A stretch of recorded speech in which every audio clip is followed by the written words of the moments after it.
Nah, sebelum membahas mengenai deret ukur, di sini ada definisi deret secara umum. Jadi, deret adalah rangkaian bilangan yang tersusun secara teratur dan memenuhi kaidah-kaidah tertentu. Dalam suatu deret, tentunya terdapat bilangan-bilangan yang merupakan unsur pembentuk deret. Bilangan-bilangan tersebut dinamakan suku. Nah, selanjutnya ada deret ukur. Deret ukur adalah deret yang perubahan suku-sukunya berdasarkan perkalian terhadap sebuah bilangan tertentu. Bilangan yang membedakan suku-suku sebuah deret ukur dinamakan pengganda. Bagaimana cara kita menghitung pengganda? Yaitu dengan membagi nilai suatu suku terhadap nilai suku di depannya. Contohnya, ada deret 5, 10, 20, 40, 60, 80, dan 160. Cara kita mencari penggandanya itu dengan membagikan nilai suatu suku terhadap nilai suku di depannya. Berarti 10 dibagi dengan 5, 20 dibagi dengan 10, 40 dibagi 20, dan seterusnya. Dan itu hasilnya sama, yaitu sama-sama 2.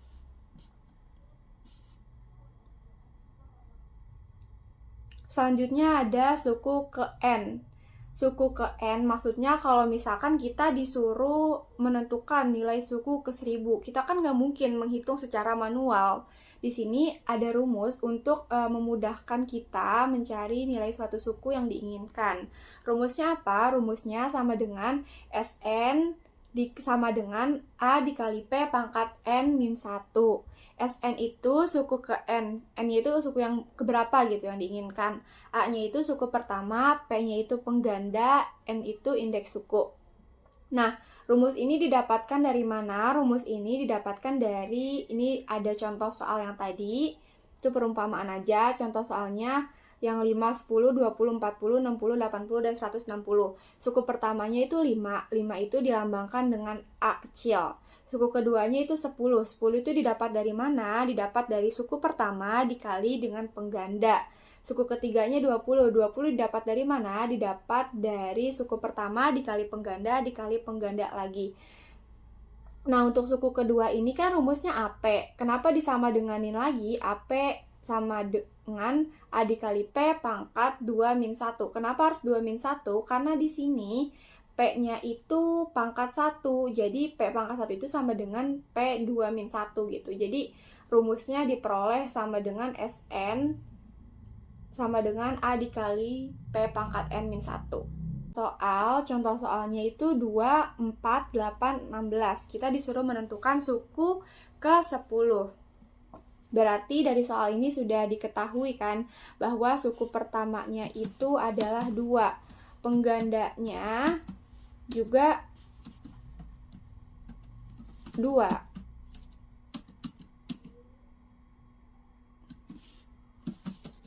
Dua itu dari mana? Dari 4 dibagi 2, 8 dibagi 6, 8 dibagi 4, dan 16 dibagi 8. Nah, berarti kita pakai rumus Sn sama dengan A dikali P pangkat N min 1.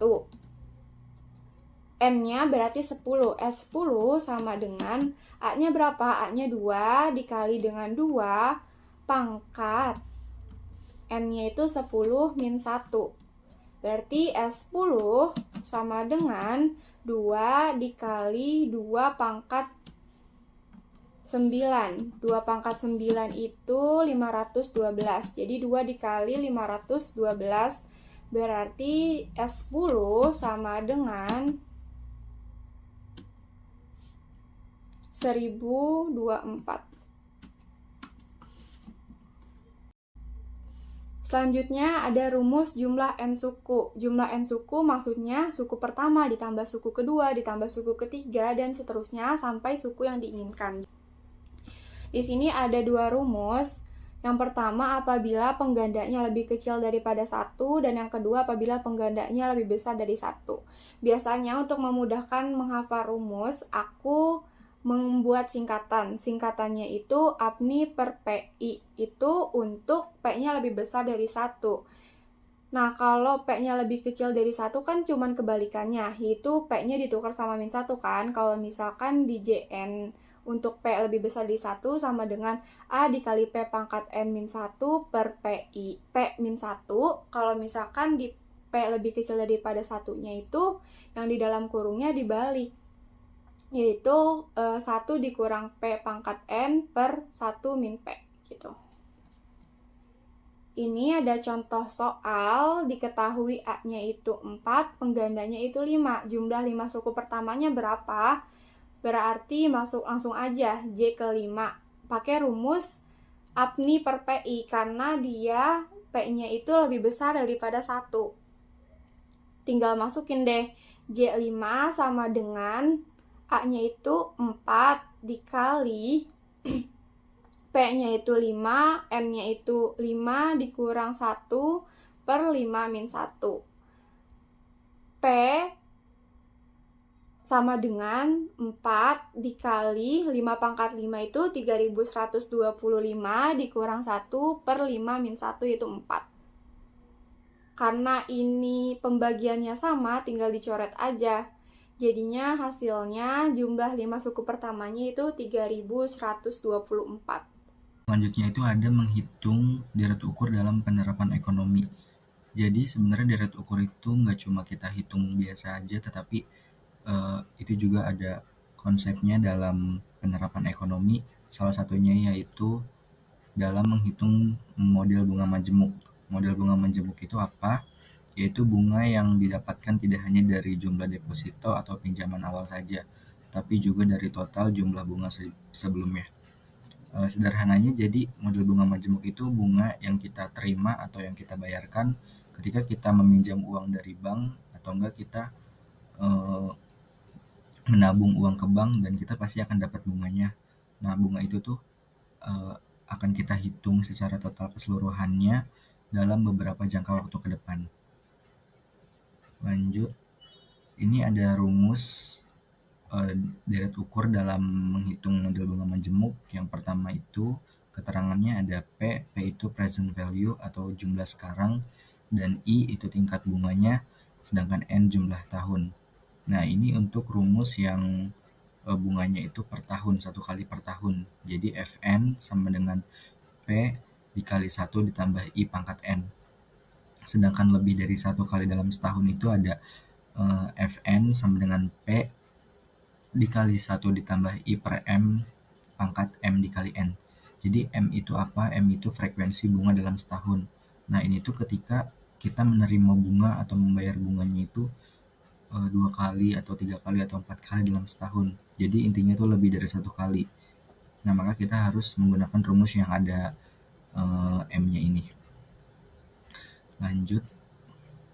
Nah, ini untuk contoh soalnya. Contoh soalnya itu adalah Fatan meminjam uang di bank sebanyak 5 juta untuk jangka waktu 3 tahun dengan tingkat bunga 2% per tahun. Berapa jumlah uang yang harus dikembalikan secara keseluruhan pada saat pelunasan? Seandainya perhitungan pembayaran bunga bukan tiap tahun, melainkan tiap semester, berapa jumlah yang harus Fatan kembalikan? Nah, kita lanjut hitung bareng-bareng. Ini jawaban kemarin kita pas di Zoom, presentasi di Zoom. Nah, untuk yang pertama itu diketahui P-nya, present value-nya itu 5 juta. Karena pada saat itu Fatan meminjam uangnya 5 juta. Sedangkan I tingkat bunganya itu 2% jika didesimalkan menjadi 0,02, dan jangka waktunya itu 3 tahun. Yang ditanyakan itu Fn. Fn-nya itu ketika jumlah bunganya itu 1 kali dalam 1 tahun. Jadi untuk rumusnya Fn sama dengan P dikali 1 ditambah I pangkat N. Ini tuh pangkatnya teman-teman. Terus Fn-nya itu F3 karena N-nya itu 3 tahun, jadi F3 sama dengan 5 juta dikali 1 ditambah 0,02 pangkat 3. Nah, kita hitung 5 juta dikali 1 ditambah 0,2 pangkat 3 itu hasilnya 0,61208. Habis itu kita kali 5 juta, hasilnya jadi 5.306.040. Nah, jadi kesimpulannya ini total selama 1 tahun 1 kali itu Fatan tuh harus bayar 5.306.040 itu pada saat pelunasannya. Ini tuh jika Fatan menerima bunganya itu 1 kali dalam setahun. Nah, kan tadi soalnya itu ada 2 ya. Jadi kita anggap ini tuh soal yang A, berapa jumlah yang harus dikembalikan secara keseluruhan dalam 1 tahun, dalam 1 tahun saat pelunasan, dan yang kedua itu jika perhitungan pembayaran bunganya itu dilakukan tiap semester. Nah, sedangkan 1 semester itu kan ada 6 bulan.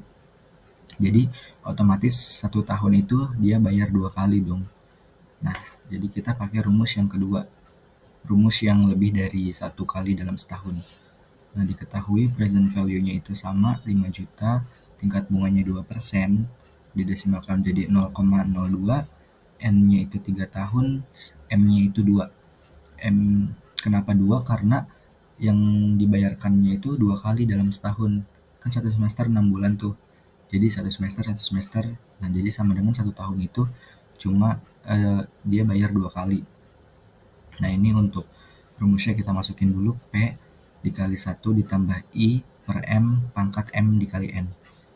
Terus kita masukin angkanya 5 juta dikali 1 ditambah 0,02 per 2 pangkat 2 dikali 3. Terus habis itu ada F3 sama dengan 5 juta 1 ditambah 0,02 per 2 pangkat 2 kali 3 itu hasilnya 1, 0,6152. Habis itu kita kalikan 5 juta, hasilnya menjadi 5.307.600. Nah, kesimpulannya pada saat pelunasan nanti Fatan itu harus membayar 5.307.600. Nah, ini itu ketika bunganya itu dibayarkan 2 kali dalam setahun. Nah, hasilnya segini, 5.307.600. Sedangkan ketika bunganya dibayarkan 1 kali dalam setahun, itu Fatan harus membayar 5.306.000. Jadi cuma kurang lebih beda 1.000 atau 1.000 lebih. Nah, sekian dari kami. Saya Zaki Nur Samsi. Assalamualaikum warahmatullahi wabarakatuh.